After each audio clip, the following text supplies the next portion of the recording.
Bueno, seamos todos bienvenidos a este encuentro donde podemos intercambiar y escuchar y nutrirnos. Hoy está con nosotros un amigo de la casa muy querido, Miguel Lares. Miguel es psicoanalista, es un profesional que ha trabajado muchísimo en relación a la práctica y a la transmisión, que trabaja en relación a la transmisión y a la práctica del psicoanálisis. Se ha desempeñado como supervisor y docente en hospitales y servicios de salud, y ha sido autor y coautor de numerosas publicaciones de psicoanálisis, entre ellas el libro de su autoría, Juego e Infancia, y coautor del libro Conversaciones con Jorge Fuckelman, Psicoanálisis, Juego e Infancia, y del establecimiento del texto en el libro Ponerse en Juego, seminario de Jorge Fuckelman en el Círculo Psicoanalítico del Caribe. También ha sido compilador y coautor de la obra Psicoanálisis, Infancia y Pubertad, sobre la transmisión de la clínica. Es coautor de las obras Sociedad y Violencia, Sujetos, Prácticas y Discursos, y Dimensiones y Perspectivas acerca de la violencia en América Latina, editadas en México por la Universidad de Ciencias y Artes de Chiapas. Estos son algunos de las publicaciones de Miguel Lares. Bueno, Miguel, te agradecemos un montón que estés con nosotros nuevamente, y bueno, te damos la palabra. Bien. Si querés comentarnos el título también de tu ponencia. Bueno, muchas gracias por la invitación renovada a encontrarnos en esta actividad de trazo, y los mejores deseos para este nuevo ciclo, ¿no? Que ya comenzó, y sobre el cual tuve noticias que comenzó muy interesante, con mucha fuerza. Bien, yo tomé en cuenta que en el editorial de trazo para este año había una propuesta, entre otras, que era la de volver a reflexionar sobre la intensidad.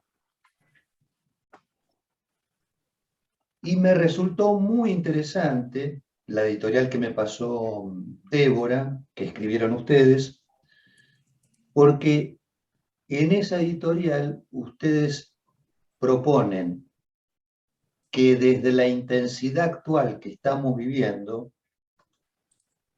reflexionemos sobre la intensidad ya vivida. O sea, una intensidad que rebate, que flexiona sobre una intensidad que no está presente, una intensidad actual sobre una intensidad pretérita, ¿no? Y me parece que para nosotros siempre es muy útil esa operatoria, ¿no? Porque en esa torsión no solo podemos comprobar cómo se articulan ciertas cosas, sino también es dable corroborar una pérdida y un excedente en esa articulación.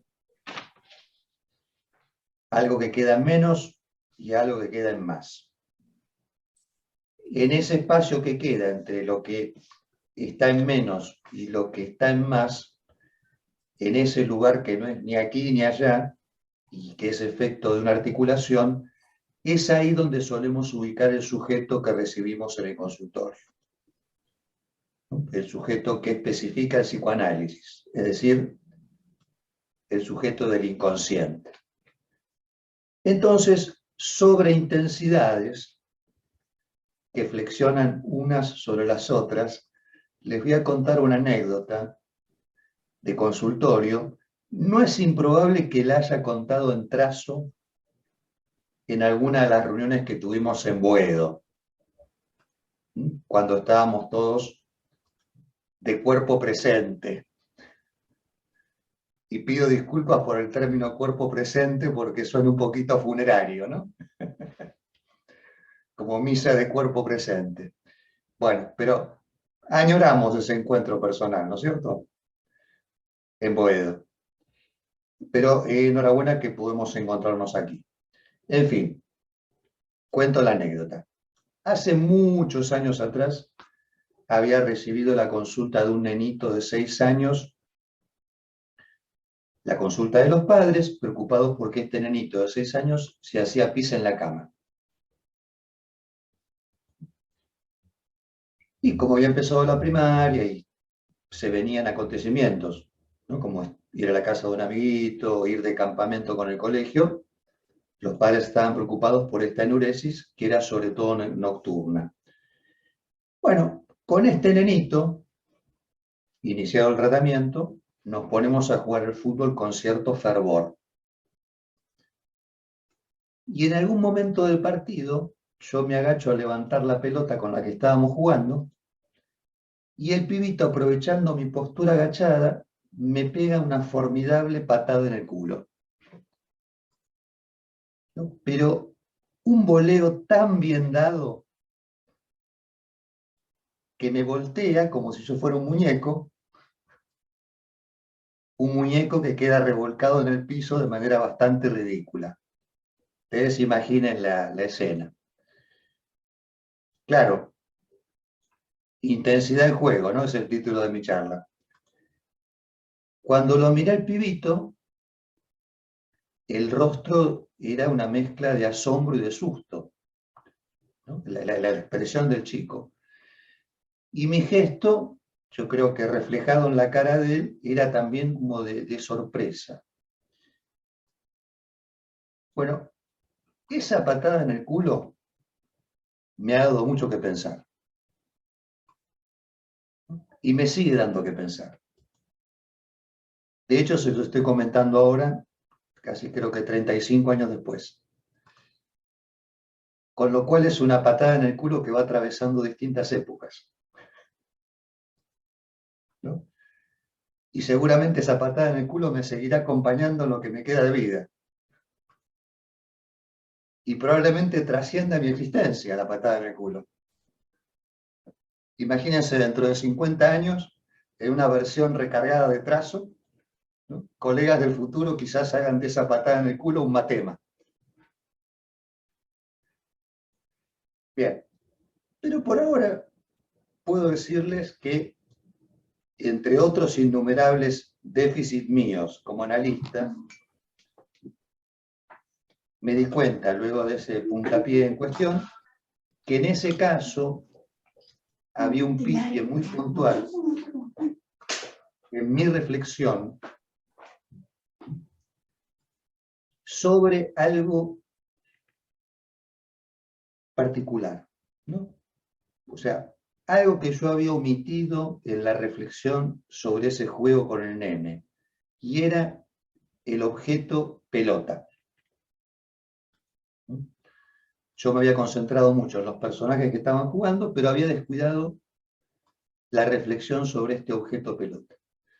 Y a ustedes les consta que en su infinita gentileza, los niños y las niñas suelen leer con la imagen del cuerpo y señalar ahí aquello que a los mayores nos importa. A veces lo señalan, digamos, de un modo tan evidente, apuntando a algo que a los mayores les importa, pero que no reconocen que les importa a los mayores, que ese señalamiento tan evidente motiva que los padres vayan a buscar a alguien que los ayude. Y la ayuda la buscan porque el nene o la nena están mostrando con el cuerpo algo que apunta hacia un vacío en el saber de los padres. Ustedes me podrán decir, así como contó recién Eugenio una anécdota sobre su Eva, que ocurre todo el tiempo, que de algún modo la parentalidad implica para la familia de mayores tener una experiencia más o menos permanente respecto a la propia castración. ¿No? Fíjense, me parece que el ejemplo que dio recién Eugenia es muy ilustrativo, ¿no? De cómo escucha en su criatura algo que señala incluso una cuestión que trasciende una generación, ¿no? Que apunta a la tercera generación. Y a la mamá la sorprende, la asombra, ¿no? Como ahí donde la asombró, donde la sorprendió Eugenia, ahí la criatura indicó un vacío. Y yo les respondería que, claro, esto pasa habitualmente, pero que en ocasiones esos agujeros hacia los cuales apunta la imagen del cuerpo del nene o de la nena tocan una problemática de la parentalidad que impide que los mayores puedan tomar eso que está mostrando el hijo como un juego. O sea, insisto, la imagen del cuerpo mostrando algo que apunta hacia un vacío de los papás, y ese vacío como teniendo que ver con una problemática que impide que los papás tomen esa mostración del hijo o de la hija como un juego. Bueno, y ahí les decía, en el mejor de los casos,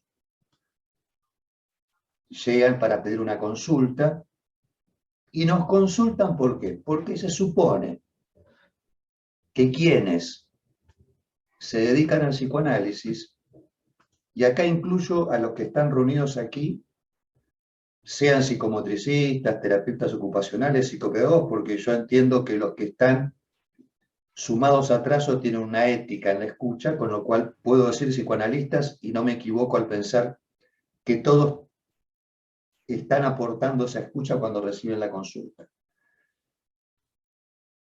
Entonces les decía, nos consultan porque supone quien se dedica al psicoanálisis es alguien que tendría más posibilidades que otros sujetos para metabolizar.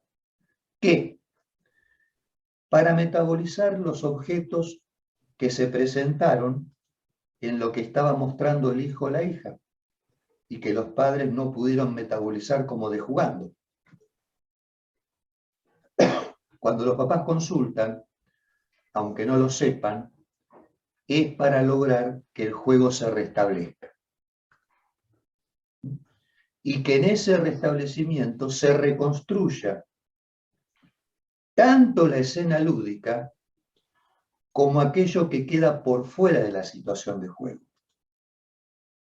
Es decir, se restablece una pantalla que delimita lo que es juego de lo que no lo es.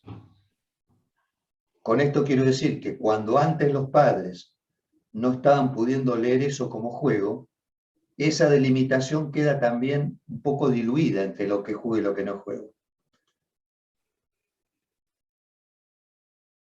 Entonces, si se restablece esa pantalla que delimita lo que es juego de lo que no lo es, ocurre que, restablecida la escena lúdica, lo que queda como juego hace aparecer al niño que antes no estaba. Cuando digo antes me refiero a cuando los papás no podían, como dije hace un momento, interpretar eso que mostraba la imagen del cuerpo del nene o la nena como juego. Y es de esperar, nos consta, que el desconcierto, la desesperación, la pérdida de todo sustento en lo que puede ser puesto de jugando, lo metaboliza el analista. Bien, acá señalo que nosotros les consta a las compañeras, compañeros de trazo, que estamos transmitiendo un axioma, que es que el juego precede a la infancia. Que lo que nosotros conocemos como niñez es algo que se ubica desde el juego, no está antes del juego. Si hay juego, hay infancia. Si no hay juego, hay otra cosa para la cual habrá que encontrar un nombre en cada ocasión, pero no se trata de un niño o una niña. Y a propósito de lo que en nuestra actividad nos toca metabolizar, corresponde quizás recordar que si gobernar, educar o hacer ciencia son profesiones imposibles, tal como lo señalara Freud y Lacan incluye hacer ciencia, analizar es más imposible que todas esas profesiones. Y lo es aún más porque quien analiza y se analiza, quien analiza se ocupa muy especialmente de lo que no anda. En realidad, quien se dedica al análisis se ocupa exclusivamente de lo que no anda. Los analistas se ocupan de eso, de modo tal que, contrariamente a lo que se cree, quienes se dedican a esta profesión imposible, que es el análisis, se enfrentan mucho más a lo que no anda que los científicos.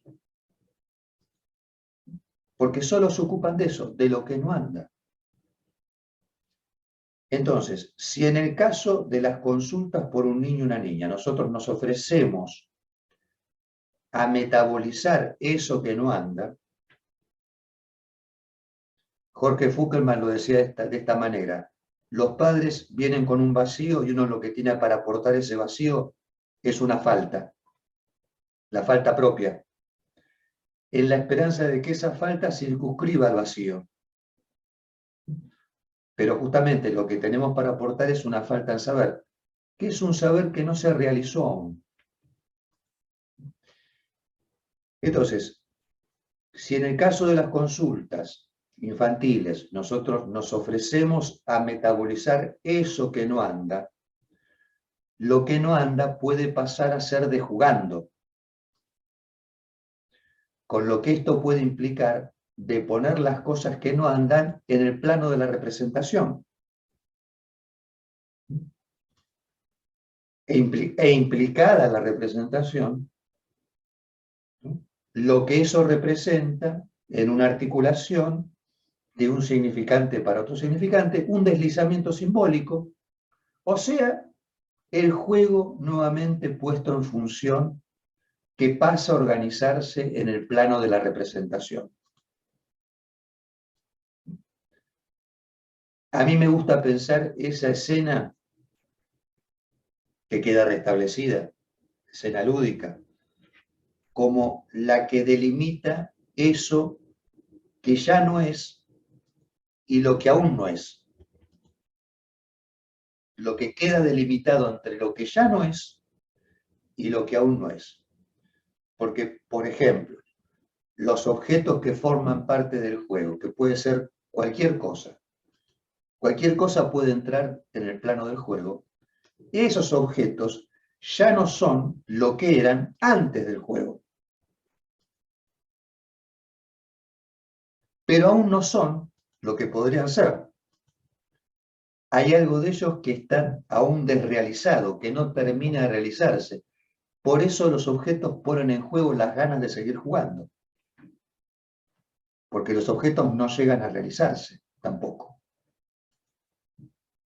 A mí me gusta mucho una definición que da el poeta Rilke sobre el juguete. Está citada esta definición en el libro Estancias de Giorgio Agamben, y ahí Agamben recuerda esta definición de Rilke sobre el juguete, sobre el cual dice: es lo que ha perdido su peso entre las manos del mercader, pero todavía no se ha transformado entre las manos del ángel.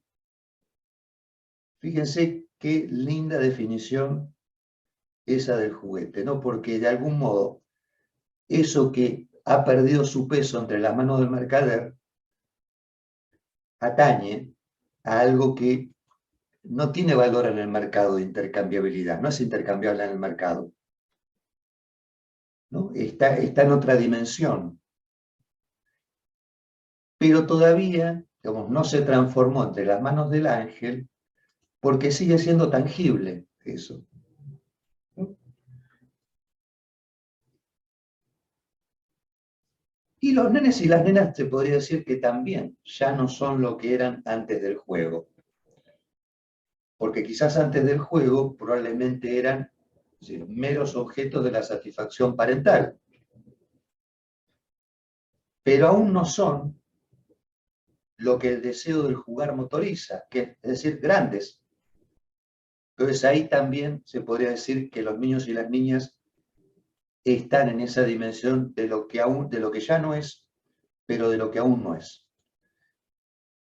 En ese lugar de falta, entre lo que ya no es y lo que aún no es, justamente es donde nosotros nuevamente ubicamos aquello que conocemos como sujeto. Recuerdo que unos años atrás, acá la colega Memé Poletti, acá presente, me había pasado unos videitos muy lindos en los que había niñitos y niñitas jugando a esto de aparecer y desaparecer. ¿Te acordás, Memé? Que eran varios juegos, ¿no? ¿Y dónde está fulanita? Acá está, ¿no? Y se escondían detrás de una cortina o detrás de algún objeto y aparecían y desaparecían. Me parece que eso puede ilustrar lo que atañe a la representación. Algo que pone en juego lo que es y no es visible, lo que aparece y desaparece. En esa pulsación, que no es ni aquí ni allá, es donde situamos al sujeto. En el caso de las consultas por adultos, a quienes se dediquen a eso, les constará que la persona que viene, cuando toma la palabra para representarse, pero también para desaparecer. Y cuando toma la palabra, desaparece también. Por supuesto que en este sujeto particular, que es el de la infancia, que esté o que no esté, es de jugando, justamente. Me acuerdo que hace muchos años me comentaron en el Ameguino sobre un nenito, una supervisión, sobre un nenito que estaba teniendo una colega que la mamá vivía en la Villa 31 y el nenito de 8 años de repente desaparecía de la casa y durante 2 días no aparecía. Y después volvía. Bueno, ese desaparecer no era de jugando. Porque ahí el nenito es como si hubiera tomado a la ciudad como lugar para jugar a la escondida. Y para nosotros la ciudad como un lugar para jugar a la escondida no es de jugando. Puede ser el patio, puede ser algún lugar de la casa, pero no la ciudad toda. Bueno, les decía, en este sujeto particular,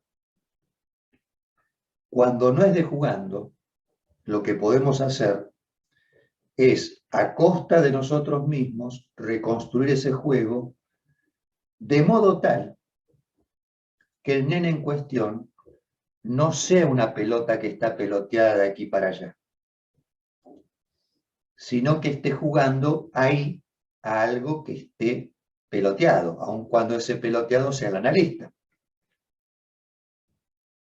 Es menester que sea así, por otra parte, que si alguien tiene que estar peloteado sea el analista, o quien le toque recibir la consulta. Y si parece que de repente no va a ser de jugando, nos tocará a nosotros ver cómo nos arreglamos para que eso no se salga de la dimensión del de jugando. En este caso que les comentaba, de esa patada, ya legendaria, si lo ocurrido con el nenito pudiera resumirse en una frase, yo diría que el gesto infantil indicó: ponete a pensar un poquito en qué quiere decir, qué objeto y qué personaje que te atañan están involucrados en dale que eras una pelota y te patean todo el tiempo. Noten ustedes cómo el objeto se hace presente ahí. Y como suele ocurrir, cuando el objeto se hace presente, lo hace bajo formas inesperadamente intensas. Probablemente la intensidad de esa presencia, probablemente no, con toda seguridad, se corresponde con un déficit en la reflexión sobre el vínculo entre los discursos y aquello que los discursos van necesariamente excluyendo. Y lo que excluyen retorna. Lo hemos charlado con ustedes hace un par de años cuando hablamos del capitalismo y la ciencia. En el 2020, ¿no? Nuestra primera reunión virtual. Porque lo que los discursos van excluyendo está vinculado con ese objeto que el psicoanálisis freudiano especifica, que es un objeto perdido, un objeto en falta. Por eso, sobre educar y gobernar o hacer ciencia, seguramente mucho habrá para decir en estos intensos 2 años y medio que atravesamos. Gobernar, educar y hacer ciencia. Y que aún hoy estamos atravesando, ¿no?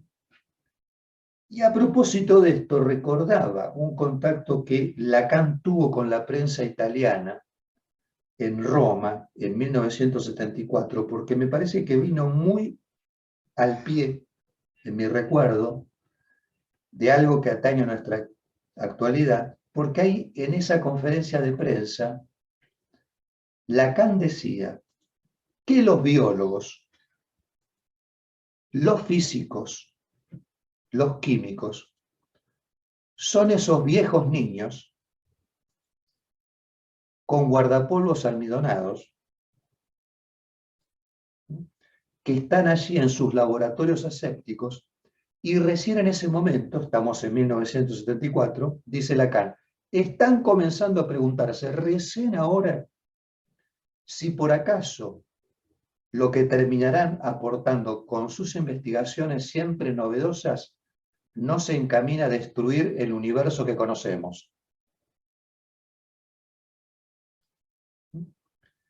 Y Lacan se preguntaba, ¿y si las bacterias tan amorosamente criadas en los laboratorios se transmutan en enemigos mortales? Fíjense, año 74. Dice, ¿y si el mundo fuera barrido por una horda de esas bacterias, ¿no? Con todo lo mierdoso que habita el mundo, palabras de Lacan, ¿eh?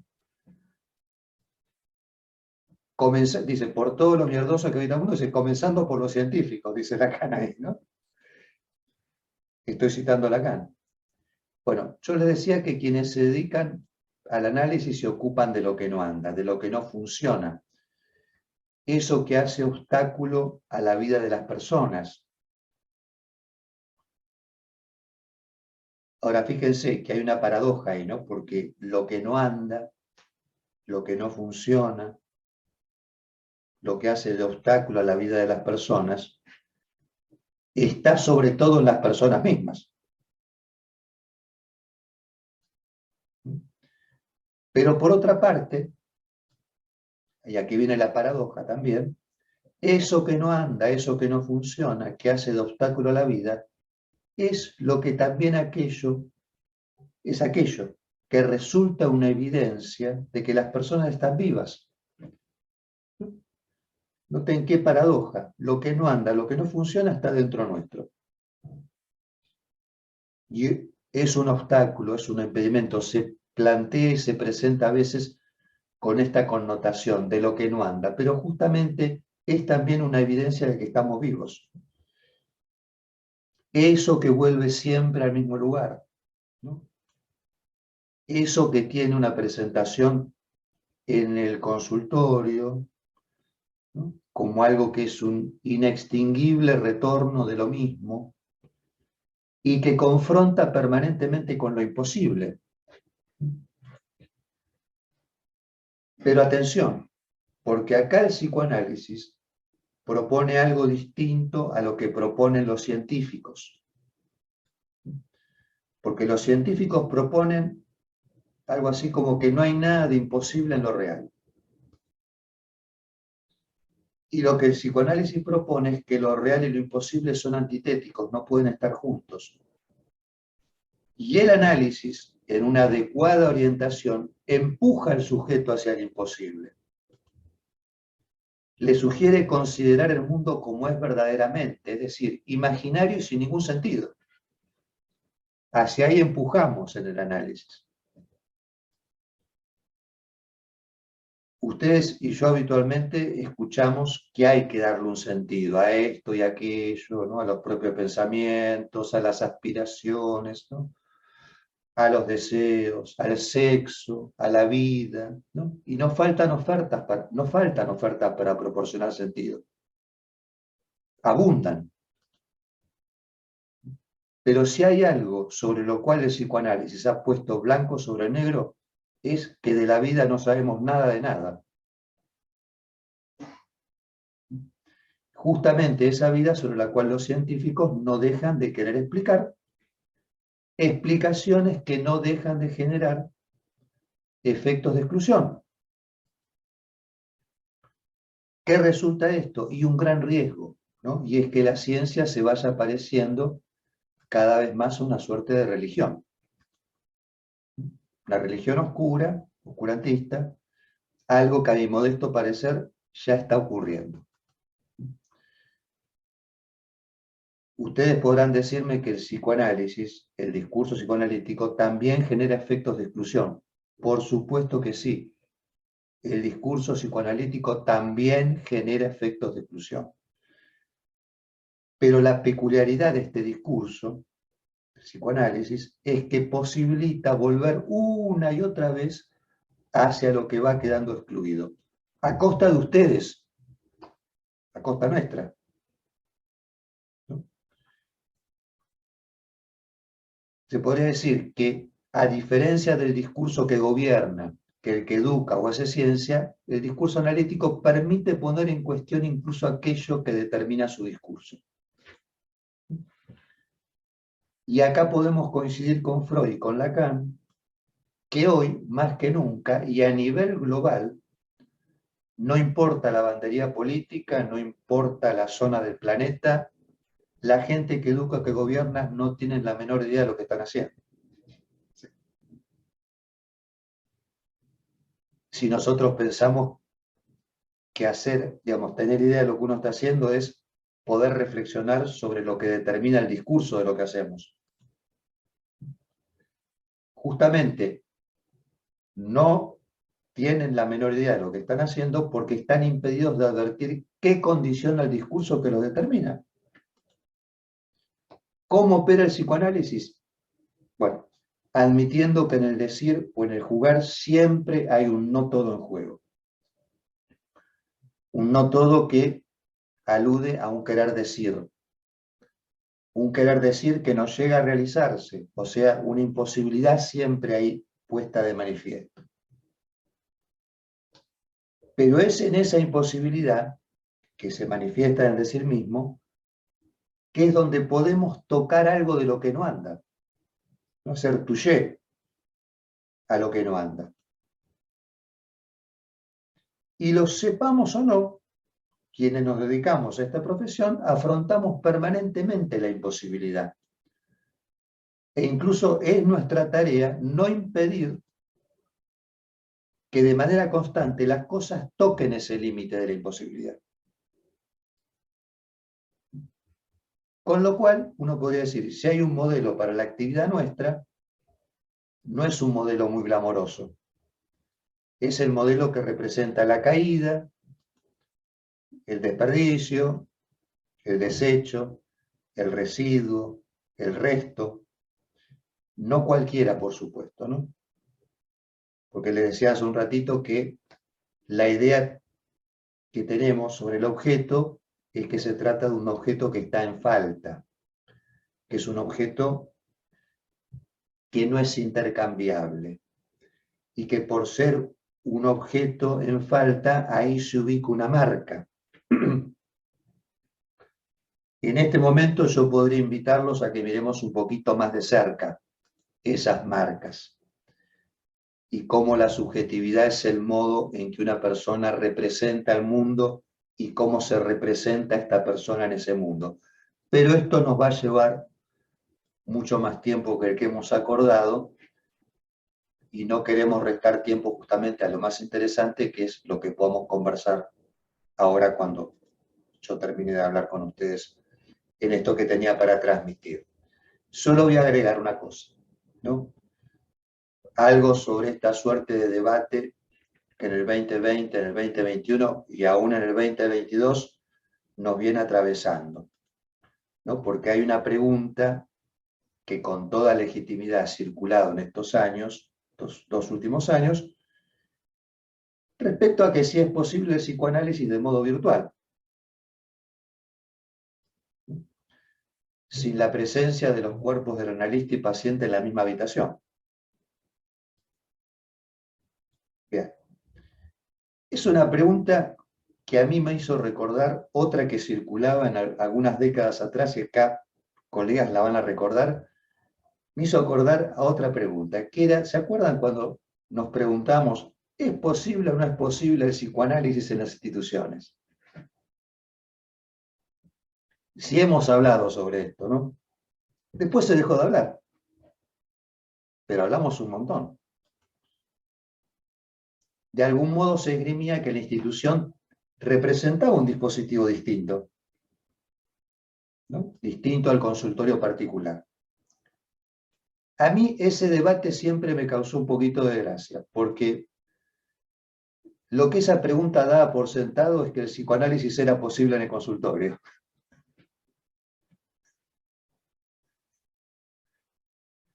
Lo cual me parecía como un rapto de optimismo fenomenal.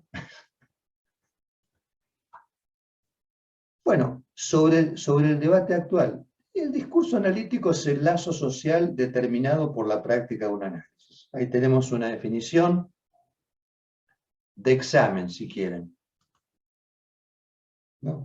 ¿Qué es el discurso analítico? Respóndame. Es el lazo social determinado por la práctica de un análisis. Ahí tienen la respuesta. Bueno, váyase, tiene un 9. Bien. Y como en alguna ocasión se ha dicho, este discurso analítico merece ser ubicado a la altura de los más fundamentales entre los lazos que permanecen aún en actividad. Y a propósito de este lazo social, que a pesar de todo subsiste, a pesar de todo permanece, para Freud era muy importante que su dispositivo subsistiera y que los psicoanalistas lo hicieran funcionar, aun cuando no comprendieran muy bien de qué modo funciona, que lo hicieran funcionar. Y hay que decir que quienes nos dedicamos a esta tarea, a duras penas vamos comprendiendo cómo funciona esto. Pero como el dispositivo está en su lugar, lo hacemos funcionar. Y funciona. Y si nos ofrecemos a ocupar esa función que reclama el dispositivo, sobre el cual no comprendemos del todo cómo funciona, no nos encontramos con individuos, no con personas meramente, sino con eso que el psicoanálisis especifica como sujeto del inconsciente. Siendo ese el caso, es menester, y esto lo hemos conversado con Débora hace poquito, creo, es menester una disciplina espinosa en el relevamiento de las cuestiones de estructura que atañen a la constitución del sujeto. Porque yo les puedo preguntar a ustedes, ¿es posible atender a quienes vienen a consultarnos sin fatigar esa disciplina de la estructura y aún así constatar efectos? Y yo les contesto, sí, es posible. Es posible. Pero yo creo que tanto a ustedes como a mí nos ha resultado evidente cómo la experiencia de la práctica queda notablemente empobrecida en tanto uno no da cuenta de esa práctica.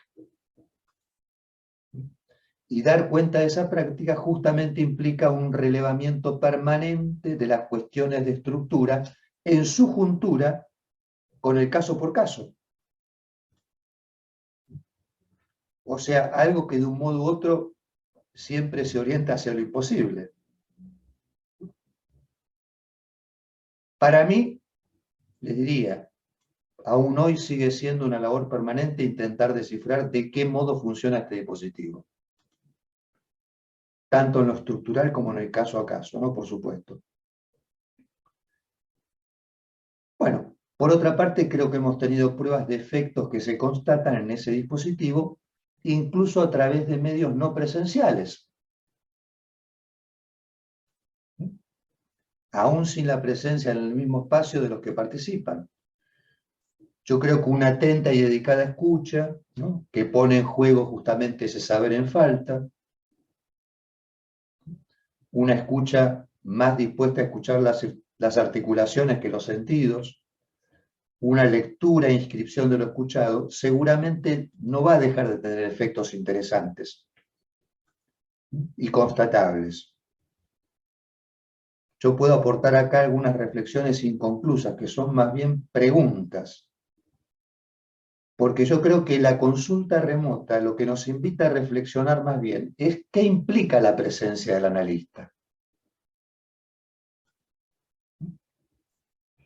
Aquí nuevamente, tanto en lo que atañe a las claves elementales del dispositivo freudiano como en el caso por caso.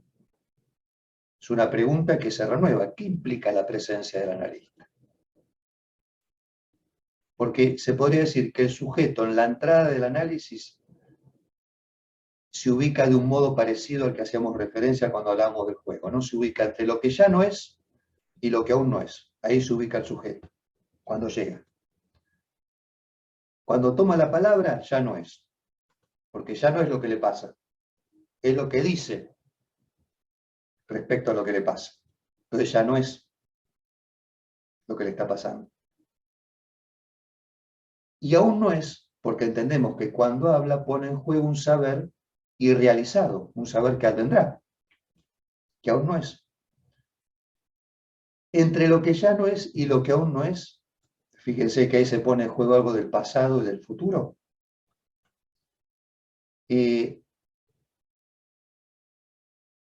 Podría decirse que la función del presente ha sido muy destacada en la entrada del análisis. Y tradicionalmente la entrada en análisis ha sido en presencia, ¿no? Entra el sujeto mismo en presencia del analista, se presenta. Quizás deberíamos preguntarnos si la intensidad de las presencias, lo irreductible de las presencias, lo que queda perdido en presencia, es de la misma estofa que la presencia que se da en la virtualidad. Es para nuestra reflexión. Porque el analista, con su presencia, encarna algo del goce, se podría decir, de la parte no simbolizada del goce. Hay una parte simbolizada, pero necesariamente hay otra que no está simbolizada. Y el testimonio, mientras atendíamos presencialmente, yo lo estoy haciendo ya hace 2 años, el testimonio de lo que no está simbolizado es la presencia del analista en carne y hueso. Entonces ahí nos queda la pregunta, ¿cómo podría pensarse esto sin esa presencia en la misma habitación? Bueno, a propósito de las intensidades en juego, quizás la pregunta, entre muchas que podemos hacernos, es si esas dimensiones que agujerean al sujeto, que son las de la sexualidad y la muerte, producen la misma tensión, la misma tensión, juegan del mismo modo en presencia o de manera remota. Termino. Hace poquito supervisé un grupo de Bogotá, un grupo numeroso, gente de la academia, que tienen una institución como Trazo, además. Son profesores universitarios. Con lo cual a ellos los exprimen como una naranja y a quien invitan lo exprimen como una naranja. Me exprimieron como una naranja. Tuve 3 horas supervisando.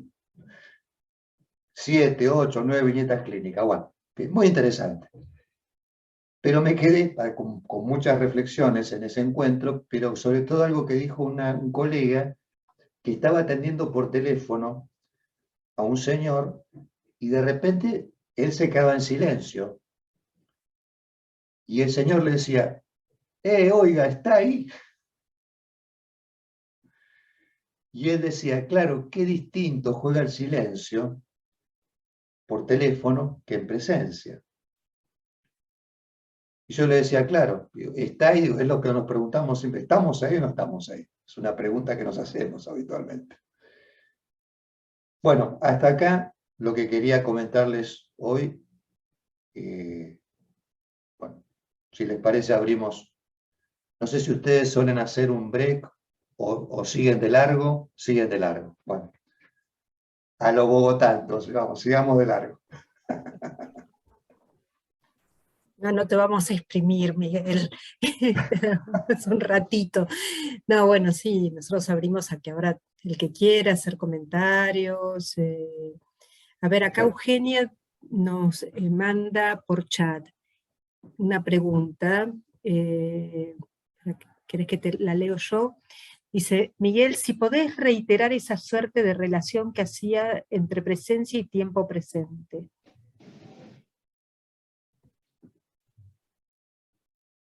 Eugenia, ¿te referís a la última reflexión? Sí, dice que sí. Sí, ahí decía que, a ver, que por un lado, la función del presente queda de alguna manera acentuada en la entrada análisis, justamente porque esa entrada en análisis pone en juego algo que atañe a lo pasado y atañe al futuro, atañe a lo que ya ocurrió y atañe al porvenir. En esa juntura, yo decía, entre lo que ya no es y lo que aún no es. Ya no es y aún no es. Y fíjate vos cómo lo que tu niña te dijo. ¿Me podés recordar la frase nuevamente, Eugenia? Textual. Sí, la frase textual es no comiste nada. No comiste nada, esa frase que te sorprendió. Esa frase, fíjate que apuntó a lo que ya no es, porque está apuntando a la generación de la abuela, y apunta al porvenir, porque vos dijiste, ahora voy a ver lo que hago, de aquí en más. Esa frase no la digo más. Bueno, ahí lo que quedó sentado en ese momento, en tu sorpresa, se podría decir que es el presente y tu presencia, además. Es como si te hubiera agarrado. Sí. A mí me resulta muy conmovedor que hayas tomado ese ejemplo, porque vos describiste una sensación, que fue la de sentirse captada ahí, porque estábamos tres en la escena, mi hija, mi marido y yo, o sea que yo dije eso, lo dije yo, pero yo no recordaba haberlo dicho hasta que lo escuché, y dije, ahí estoy yo y mi historia, esa sensación tan que decanta, ¿sí? Como un resultado ineludible, y hay algo de uno ahí, sin que sea uno el que está ahí, pero hay algo de uno jugado. Efectivamente. Hay algo de uno sin que seas vos, porque hay algo que te representa, pero que también te borra, te hace desaparecer. Entonces, lo que decía era que, bueno, la entrada en análisis pone quizás en evidencia algo que atañe a la presencia, algo de las presentaciones y algo de lo irreductible que hay en las presencias. Por eso decía que hay como algo que la presencia aporta, es una intensidad que podemos vincular a esta parte de la presencia que no es simbolizable. A eso me refería. No sé si era hacia ahí que querías ir, Eugenia. Sí, porque en realidad no sé a dónde quería ir, sé por dónde me capturó algo de lo que decías, por varias razones. Primero porque pienso, entonces, en relación con lo que vos decías de lo irrisorio de preguntarse si es posible el análisis, ya sea en instituciones, ya sea en la virtualidad. En realidad, de lo que se trata es si la entrada en análisis es lo que pone en evidencia la presencialidad, lo que hay que preguntarse es si es posible la entrada en análisis. Perdón, me desconecto el audio porque hay mucho ruido acá. No, no hay problema, me parece que no es tan molesto. Sí.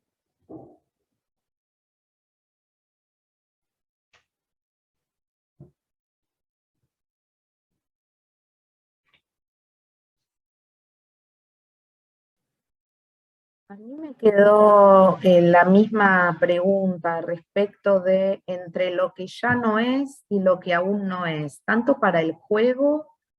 Entiendo también, Miguel, para lo que ocurre en un análisis, ¿no?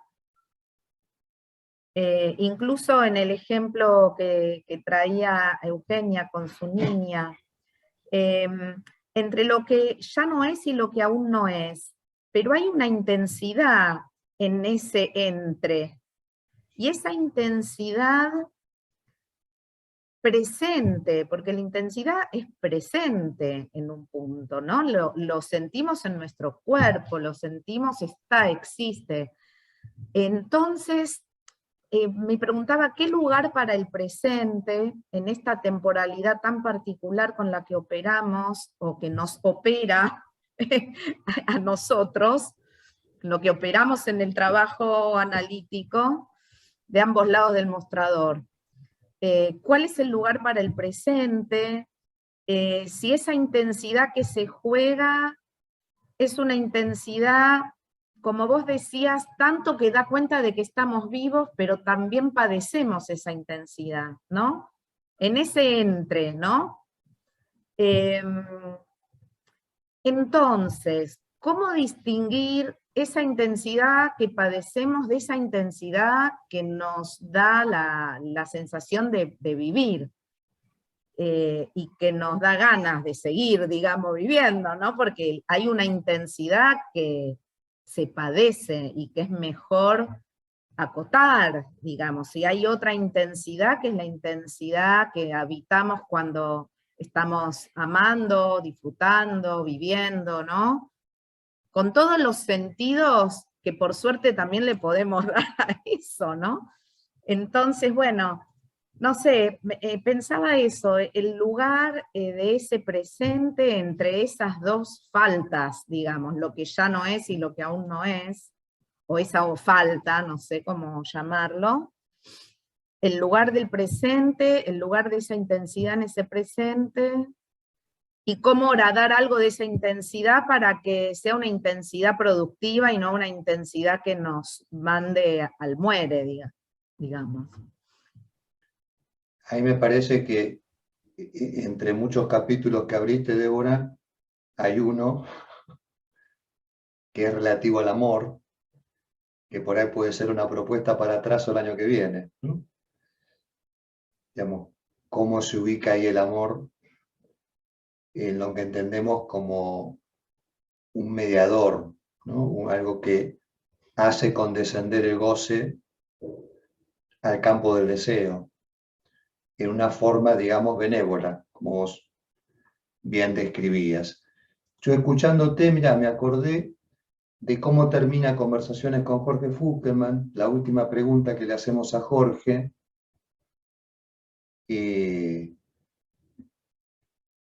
donde yo le recordaba a él que en el Seminario de la Angustia, Lacan dice en algún lugar que cuando las aseguradoras médicas adviertan que quien se analiza se enferma menos,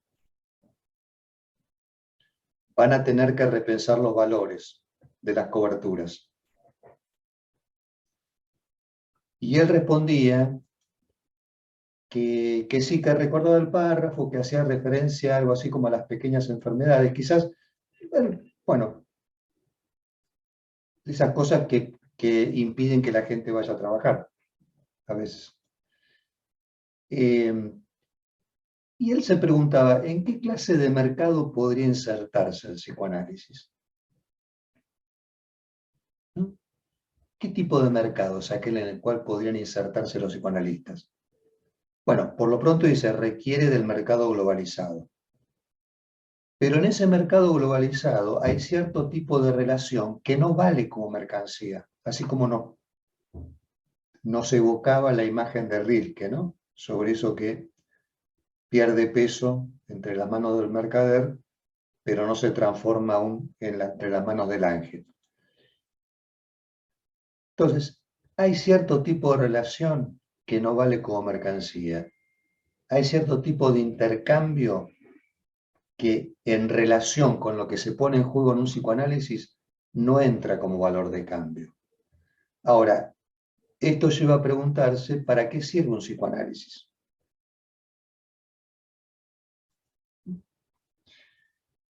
Si alguien se mete en eso, quizás se va a producir algo más que tendrá que ver con un movimiento en relación con un sufrimiento. Pero no se puede decir que el psicoanálisis sirve para aliviar un sufrimiento.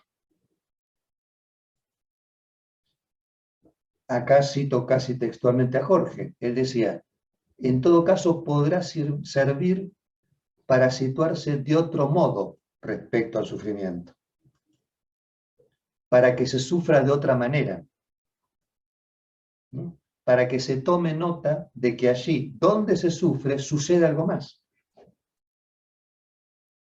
Y ahí ya tenemos un paso, ¿no? Haciendo bien lo que vos comentabas, Débora. Y sobre los modos trastornados, alterados, desamarrados, con los que se presenta esto que no anda en la vida de cada quien, bueno, tenemos ejemplos en el consultorio. Yo creo que, sí, conversamos contigo, Débora, hace poquito sobre una entrevista que le hacen a Clarice Lispector. ¿Conversamos con vos sobre esa entrevista? En la televisión brasilera, Clarice Lispector, una autora brasilera, muy interesante, con un estilo de escritura singular, y en esta entrevista, justamente el entrevistador también cita a Rilke, y le dice que Rilke solía comentar que no podía imaginar la vida sin escribir. Entonces, el periodista le pregunta a Clarice, ¿a usted le pasa lo mismo? Y ella le responde, sí. Es más, dice, yo ya terminé mi última obra y ahora estoy muerta. Entonces el periodista, para tratar de llevar la entrevista a una zona menos mortificada, imagínense, en la televisión pública brasileña, le dice, bueno, pero seguramente usted renace con cada nueva obra. Y ella le dice, habrá que ver, está por verse, pero ahora estoy muerta. Y se lo dice seria, ¿eh? Ahora estoy muerta y le estoy hablando desde mi tumba. Bueno, ahí tenemos quizás la evidencia de que para esta persona lo que representa la vida está en la dimensión del escribir, y eso tuvo efectos, ¿no?, en ella misma y lo sigue teniendo en sus lectores hasta el día de hoy. Y por otra parte también la prueba de que cuando no escribía estaba mortificada de un modo muy intenso.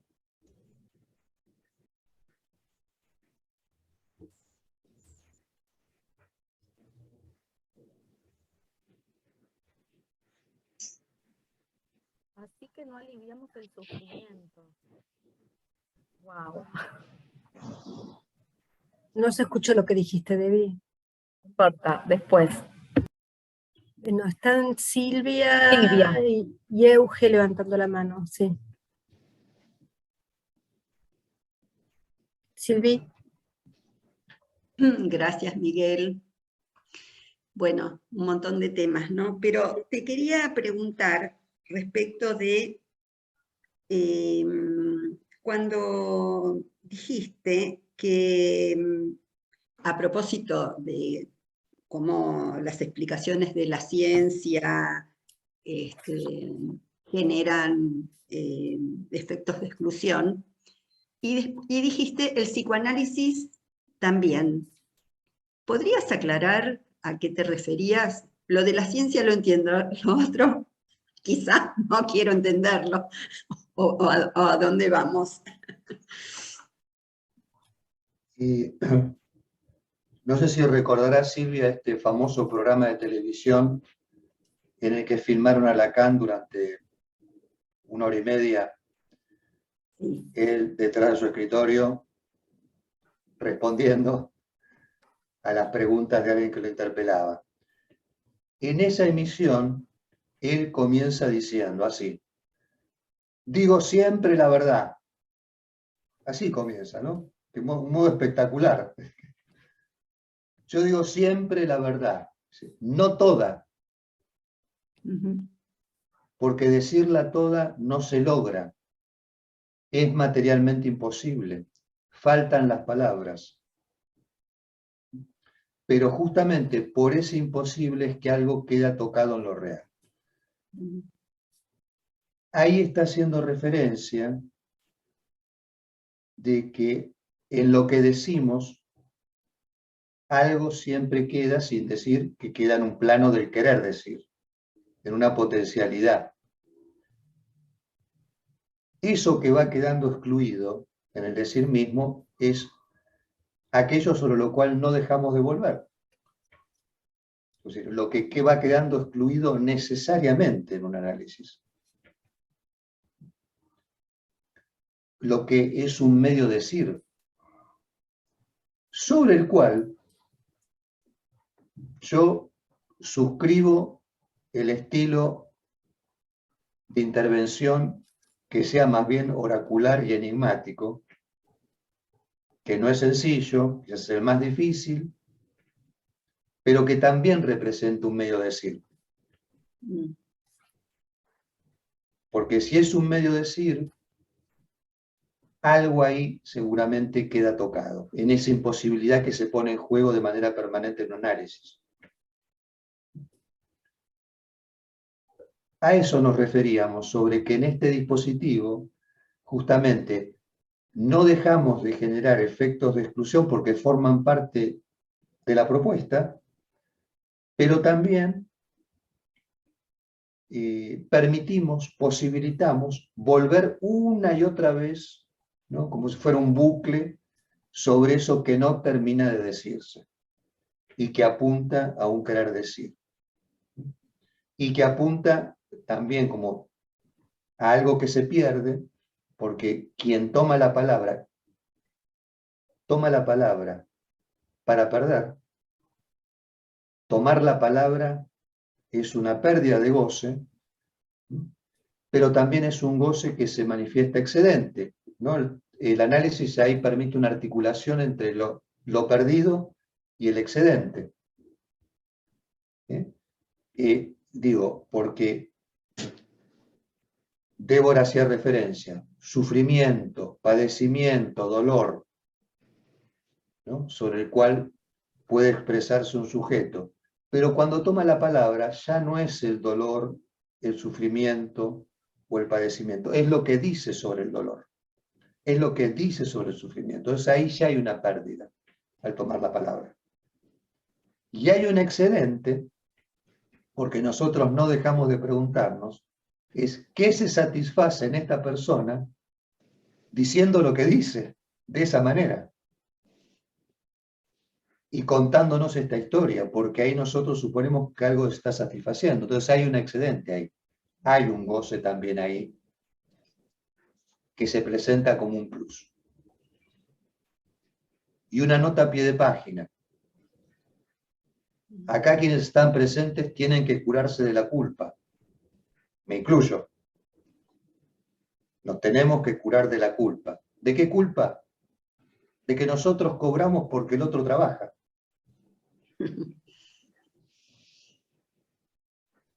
Nosotros cobramos cuando el otro trabaja.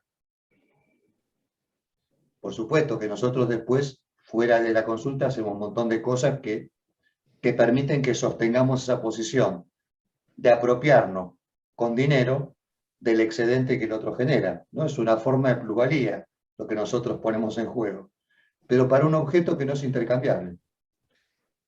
Porque no es lo mismo, suponete que una paciente tuya llega a tu consultorio y se encuentra con Débora y no con vos. Y Débora dice, bueno, pero yo también soy analista. Dice, no, pero yo la quiero a Silvia. No solo por la persona de Silvia, sino por la falta de Silvia. Por lo que pone en juego la falta de Silvia, que no es intercambiable.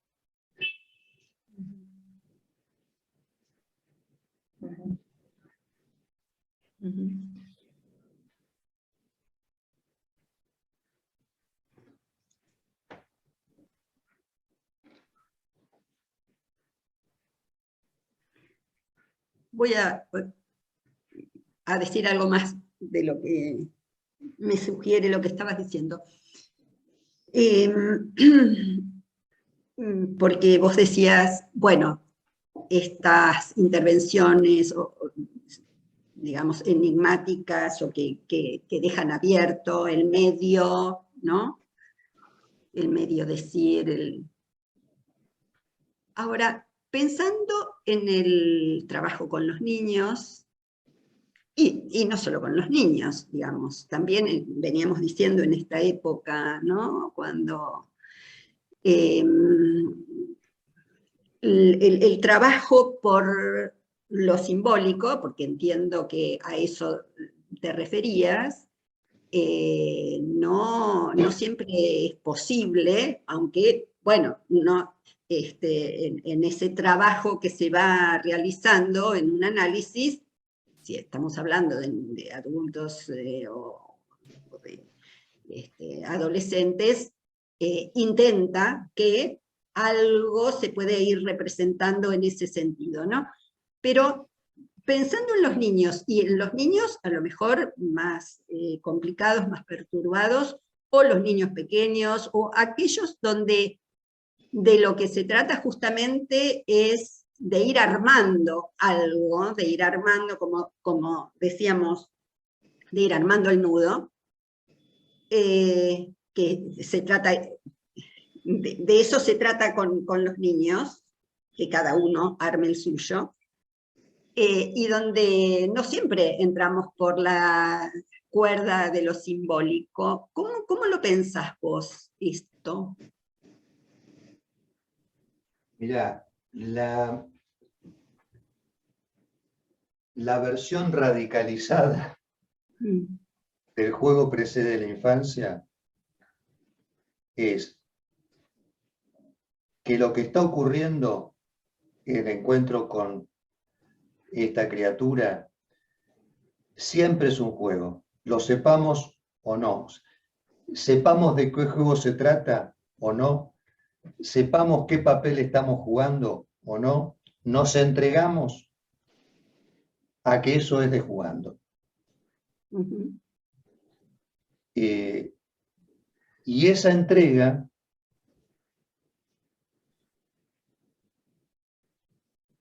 de algún modo apunta a lo que señalábamos hace un ratito respecto a metabolizar nosotros los objetos que están en juego.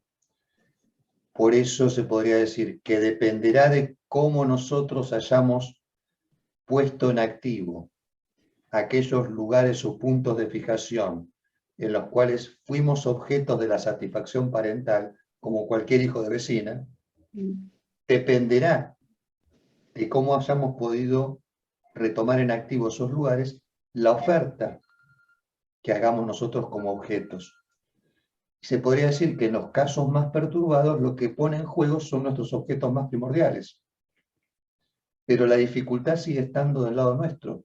Eso sigue siendo un juego. Y digo esto porque los diagnósticos, estamos acostumbrados a escuchar, bueno, TGD, espectro autista, Asperger o lo que fuere, son diagnósticos que están situados desde la mirada. Desde la mirada de la ciencia, desde la mirada de la práctica psiquiátrica habitualmente, pero justamente la mirada ahí excluye a quien está mirando de tal manera que dice, eso es un Asperger, eso es un autista, ¿no? Bueno, lo cual promueve cierto anonimato ahí, ¿no? Podría decir.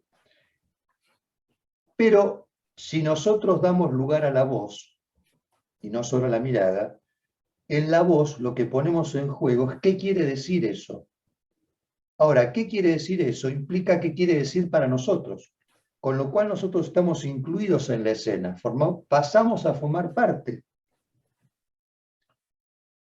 de esa escena lúdica, sin saber incluso de qué la jugamos. Pero justamente porque apuntamos a la voz, es que apuntamos a que esto quiere decir algo, ¿no? Apunta hacia un porvenir, hacia un ciframiento posible, hacia lo que vos decías, Silvia, de la posibilidad de que eso sea simbolizable. Pero hay un ejemplo que circula ahí muy simpático que decía Fuckelman, bueno, sobre un nenito que estaba ahí aislado en el recreo y solito, y los demás jugando y él solito en un rincón. Él decía, bueno, una mirada sería, bueno, ese chico tiene un problema de sociabilidad. Pero él proponía que cuando el nenito llega al consultorio y se pone en un rincón, él no piensa que es un nenito que tiene problemas de sociabilidad, piensa que es un rey. Y como es un rey, está en su majestad, entonces uno le dice, su majestad, aquí estoy para servirle. Y ahí él dice que seguramente algo se empieza a poner en juego con esta idea de lo que aporta uno en el plano imaginario, ¿no? Posibilitando ahí después un deslizamiento entre personajes, objetos, ¿no? Cosas que van circulando. Y eso es lo que hace aparecer al niño como tal. Pero insisto, nosotros en conversaciones le preguntamos a Jorge, pero eso que hay que convertir eso en juego, no, dice, no se trata de eso es un juego, que uno no lo reconozca es otra cosa. Lo que falta es que uno lo nombre como tal. Por supuesto, no de cualquier forma, ¿no? Desde ya. Pero hay algo que nosotros podemos aportar ahí, que insisto, atañe más a la voz que a la mirada, ¿no? Hace poquito me comentaban el caso de una nenita, de una nena de 14 años, en una supervisión cuyo un frasco que tenía, que parece que tenía cierto valor para ella, se le había caído, 14 años, al piso, se había roto el frasco y con uno de los vidrios había empezado a marcarse. Bueno, mucho para pensar y mucho para decir sobre eso, pero a mí, cuando la colega comenta esta escena, casi pude escuchar el sonido del frasco rompiéndose en el piso. Y pensé, esto se parece a cuando un encantamiento termina, ¿no? Como cuando la carroza se convierte en calabaza, porque hay algo de eso en la puerta, ¿no? Entonces, bueno, quiero decir, un modo de pensarlo es ese, otro modo de pensar es en un diagnóstico que esta chica tiene un trastorno de la impulsividad. A mí no me dice nada eso. Me resulta más interesante pensar que el frasco se rompió en encantamiento y la nena pasó de ser de la princesa a ser la Cenicienta, ¿no?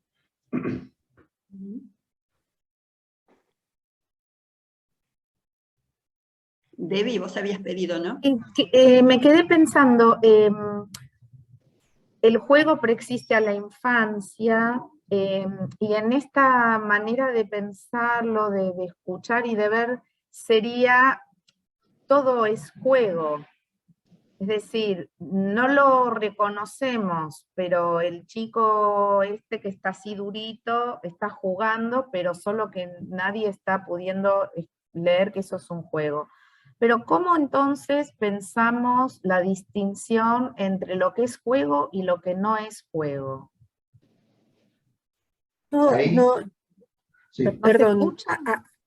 sí, sí, agrego a lo que dice Débora, ¿no? Si es que no lo reconocemos o cuando lo jugamos se arma el juego.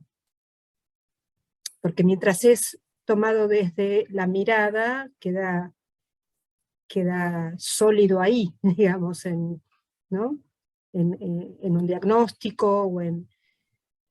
No lo si es al reconocerlo que se arma el juego, digamos, que se juega el juego. Yo no les conté el final de la patada en el culo. Claro. ¿Qué pasó después? Claro, yo me quedé en el piso pensando, ¿y ahora qué hago? Porque vi la expresión del nenito que estaba aterrorizado por los efectos de su acto. Digo, ¿qué? Tuve ahí como un minuto ahí, bueno, y ahí lo que se me ocurrió hacer es hacer lo que hacen los jugadores de fútbol. ¿Qué hacen los jugadores de fútbol cuando lo faulean? Teatro. Bueno, Claro. a mí me gusta el fútbol, así que estoy acostumbrado a ver teatro. Lo tocan así, se caen como si le hubieran pegado un balazo. Bueno, Sí, bueno, yo desde el piso empecé a decir, referí, saque la roja, expulsión, expulsión.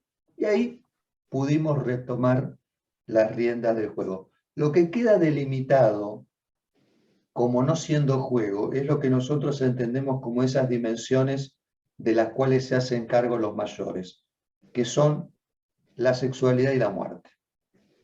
Esas instancias que si avanzan sobre el juego se termina.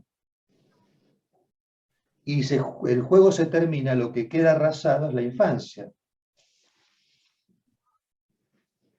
Pero en el caso de niños, por ejemplo, que se lastiman, ¿no? A veces me acuerdo de un pacientito mío que se ataba con un hilo, pero se apretaba mucho, ¿no? En la casa. Yo estaba del otro lado de la pantalla, hay que agregar a esto, ¿no? Y el nene solo en la habitación. Y yo digo, ¿qué está haciendo este chico, no? Porque se apretaba mucho, ¿no? Entonces ahí, ¿no? ¿En dónde? Porque yo seguí jugando, me jugué a que no le estaba pasando nada grave, digamos. O intenté jugar, ¿no? Yo no sé hasta qué punto el niño en ese momento estaba él jugando, digamos. Ahí me parece que había como un goce que excedía el juego, digamos, te estaba apretando fuerte.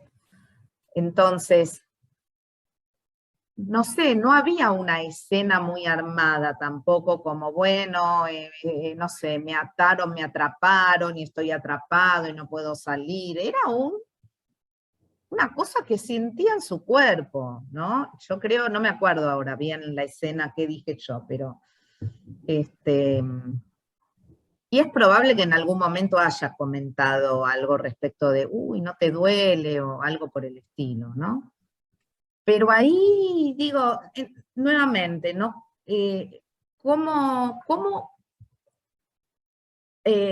diferenciar lo que es juego? Porque hay momentos en que uno dice, así no jugamos, ¿no? Hay momentos en que uno dice, así no jugamos. No sé, a lo mejor estoy siendo, ahí Fuggelman me diría, no, está mal lo que usted hace, ¿no? Pero bueno, no sé. No, ahí te diría que él le empezaría a hablar al dedito, no al nene. Sí, sí, sí. Pasame el dedito que quiero hablar con él. No con vos, no, quiero hablar con el dedito. Por ejemplo, justamente Fuggelman comentaba que supongamos que hay unos nenes cuyo juego es quedarse en la vía del tren, esperando que el tren pase y el que sale último gana. La película Novecento estaba eso. 900, claro. Tremenda 900. Bueno. Y le habían dicho, bueno, pero ¿le parece que a esos nenes por ahí se les podría invitar a leer algo? Sí, dice, pero en realidad ahí lo que habría que hacer es ir con ellos a la vía del tren y ponerse con ellos en la vía hasta que llegue el tren y ser el campeón. Entonces, varias veces, para luego, cuando ya fui campeón varias veces de salir último a la vía del tren, gané cierto prestigio y le puedo decir, che, ¿jugamos otra cosa? Pero no es antes sin eso. Fuggelman decía, por supuesto que yo encuentro cierta reticencia a jugar a eso, ¿no? claro. Ujú. Norma. Bien. Yo pensaba, escuchando, incluso hiciste mención a una chica de 14 años, y pensaba en una joven de 13 que me llegó ahora, que acaba de hacer el ingreso al Pellegrini muy exitosamente, y eso la puso muy contenta. Aquí que ahora no puede ir a la escuela, está como muy aterrada a salir de la casa. Concretamente, hay un pasar por el baño previamente, del cual no puede salir. Está ratos prolongadísimos en el baño. Yo hice la intervención de que, bueno, si ella se quedaba ahí estaba, pero que los padres estaban afuera, porque estaban tan angustiados que de pronto, porque alguna vez pasó en el consultorio, había como una intención de entrar. Entonces dije, no, ustedes afuera. Pero bueno, esto está muy incrementado, incluso últimamente a la sesión del jueves no vino, de ayer, porque no podía salir del baño. Ahora más le pasa, lo último es que no puede entrar, porque después va a tener que salir, y salir implica salir a la calle, algún lugar que tiene que ir, en este caso era venir a mi consultorio. Entonces, tampoco puede entrar. Y bueno, ella, digamos, cuando tuvimos la sesión por teléfono, digamos, lo que ella puede hablar, y ahí habla, digamos, con bastante fluidez, es de muchas muertes que ha habido. Se murieron sus dos abuelos, uno de vía materna, otro de vía paterna. Y hay ahí una cosa como relativamente reciente en relación a esto de la muerte. Y por el otro lado, uno de los días que entró al que entró al baño, y que lo invitó al papá, el papá dijo, ¿necesitas algo? Y lo hizo entrar, y ahí yo dije, no. Ella tiene como la ropa baja hacia el muslo, o sea, que está como en una posición de cierta exhibición. Y bueno, y estamos transitando esto, a lo cual yo lo que sí dije es que los padres no pueden entrar. Pero me pregunto, ¿no? ¿Cómo poder hacer de esto un juego? Me veo como años luz de una posición jugante en eso. Me parece que ya haya podido empezar a hablar de estos muertos, que primero me lo decía tipo necrológica. Sí, mi abuela murió. Ah, ¿y cuándo fue? No me acuerdo, pero hace poco, ¿no? O sea, a medida que fui yo haciendo preguntas de este nivel de pelotudez, ella dejó de tener ese tono crónica, ¿entendés? Ese tono informativo, para pasar a tener un tono más dolido, más tocada, pero eso es todo. Y esto de no salir, ahora no entrar porque no va a poder salir, va tomando este matiz, ¿no? Antes era entrar y quedarse, ahora es, no entro porque si entro no salgo. Pero además no sale de la casa porque no puede hacer ese ritual. Claro. Pensaba, Norma, que los 13 años es una edad, a propósito que lo que vos mencionás respecto del juego, es una edad interesante los 13, porque se podría decir que ya hay cosas que no son del todo jugando, y por otra parte hay un decir que aún no es totalmente de verdad. Y con lo cual estamos como podríamos jugar, pero también podríamos hablar, depende de las circunstancias, pero sabiendo esto, que hay algo que ya no es totalmente de jugando. Y pensaba que interesante lo del baño porque lo que pone en juego es un adentro y un afuera de algo. Sí. Como está mostrando que en su vida apareció algo con intensidad que señala un adentro y un afuera. Sí. ¿Qué es ese adentro y ese afuera? Para vos enigmático, para nosotros más, porque recién te escuchamos, un misterio, pero hay un adentro y un afuera, como algo que limita. Y pensaba en esto de que un lugar del cual no se puede salir o no se puede volver, y que tiene algo que ver con la muerte, ¿no? Un lugar hacia el cual uno va y no vuelve, y de ahí no tiene retorno.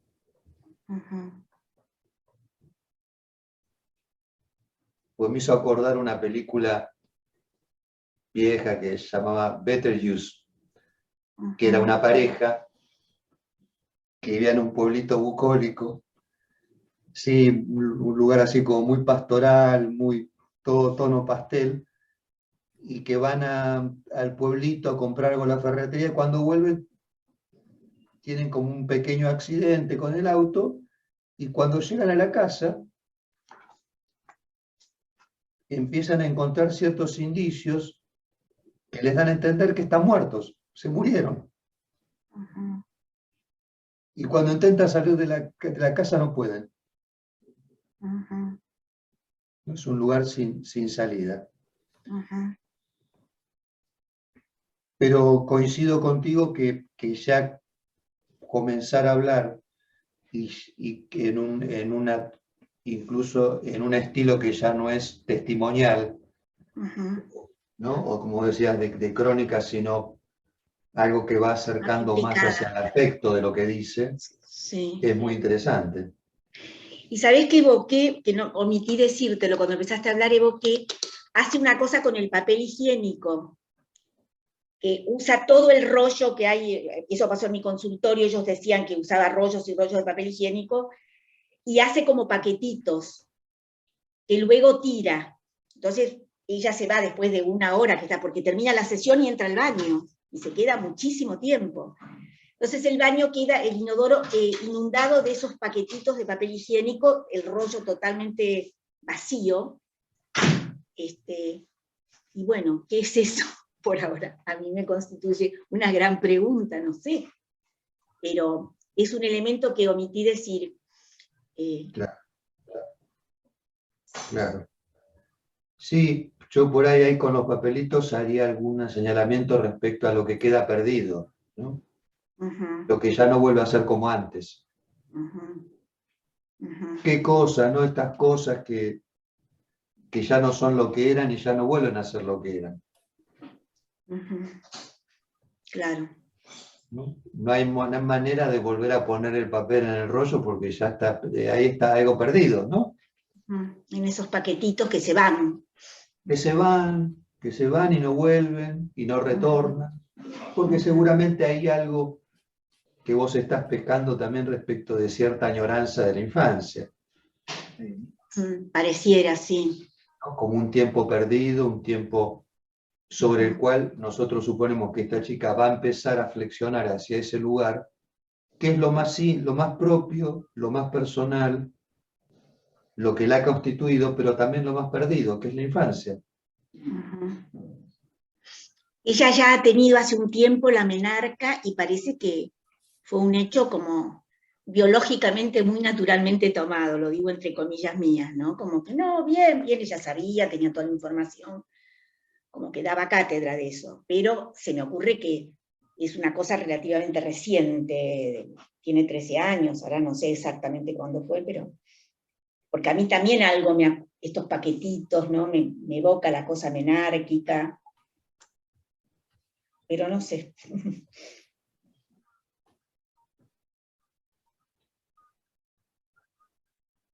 Bueno, si les parece bien podemos terminar aquí porque me tengo un compromiso en un ratito. Les agradezco mucho nuevamente la invitación a conversar con ustedes. Muchas gracias. Muchísimas Nosotros a vos, Miguel. Gracias, Miguel, muchísimas Muy gracias. generosa. Gracias. Un aplauso, muchas gracias. Aplausitos.